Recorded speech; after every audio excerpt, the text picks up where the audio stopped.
അങ്ങനെ Bigg Boss Malayalam season 7 wild card എൻട്രിയിലൂടെ പ്രവേശിക്കുന്ന പലർക്കും ഉറപ്പായിട്ടും ഒരു ടാർഗറ്റ് ഉണ്ടാകും. ആ ടാർഗറ്റുകളെ വെച്ച് തന്നെ ആയിരിക്കും മാക്സിമം കണ്ടന്റ് ഉണ്ടാക്കാൻ വേണ്ടിയിട്ട് ഈ പുതുതായി എത്തിയവർ ശ്രമിക്കുകയും ചെയ്യുക.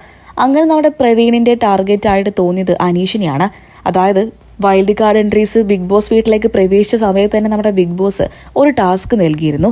ആ ടാസ്കിൽ ഏറ്റവും മോശപ്പെട്ട ബോറിംഗ് ആയിട്ട് മത്സരം കാഴ്ചവെക്കുന്നത് ആരാണെന്ന് ചോദിച്ചപ്പോൾ ഇവിടെ നിൽക്കാൻ അർഹതയില്ലാത്ത, ഇവിടെ നിൽക്കുന്നത് വളരെ ബോറായി തോന്നിയ വ്യക്തി അനീഷാണ് എന്നാണ് നമ്മുടെ പ്രവീൺ പറഞ്ഞത്.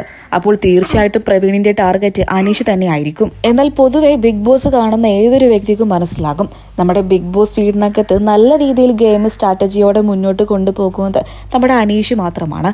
അദ്ദേഹത്തിനാണ് വീടിനകത്ത് കുറച്ചെങ്കിലും മനുഷ്യത്വമുള്ളതും. അനുമോളെ എല്ലാവരും കൂടെ ഒറ്റപ്പെടുന്ന സമയത്തും അനീഷായിരുന്നു ഏക ആശ്വാസം. അതുമാത്രമല്ല, മാക്സിമം നല്ല രീതിയിലുള്ള കണ്ടന്റുകൾ ഉണ്ടാക്കാൻ വേണ്ടിയിട്ട് തന്നെയാണ് നമ്മുടെ അനീഷ് ശ്രമിക്കുന്നതും. മടുപ്പില്ലാത്ത കണ്ടന്റുകൾ തന്നെയാണ്. തനിക്ക് നേരെ ഉയർന്നു വരുന്ന ഏതൊരു ചോദ്യത്തിന് നല്ല മാസ് മറുപടി കൊടുക്കാനും നമ്മുടെ അനീഷിന് നല്ല രീതിയിൽ തന്നെ സാധിക്കും. അതുകൊണ്ട് തന്നെ അനീഷ് തന്നെയാണ് ഏറ്റവും മികച്ച കണ്ടസ്റ്റന്റുകളിൽ ഒരാൾ. അനീഷ് ടോപ്പ് 5 എത്താൻ വരെ സാധ്യതകൾ ഏറെയാണ്. അങ്ങനെയുള്ള അനീഷിനെ കുറിച്ച് പ്രവീൺ ഇങ്ങനെയൊക്കെ പറഞ്ഞ സ്ഥിതിക്ക് പ്രവീണിന്റെ ടാർഗറ്റ് തീർച്ചയായിട്ടും അനീഷ് തന്നെയായിരിക്കും.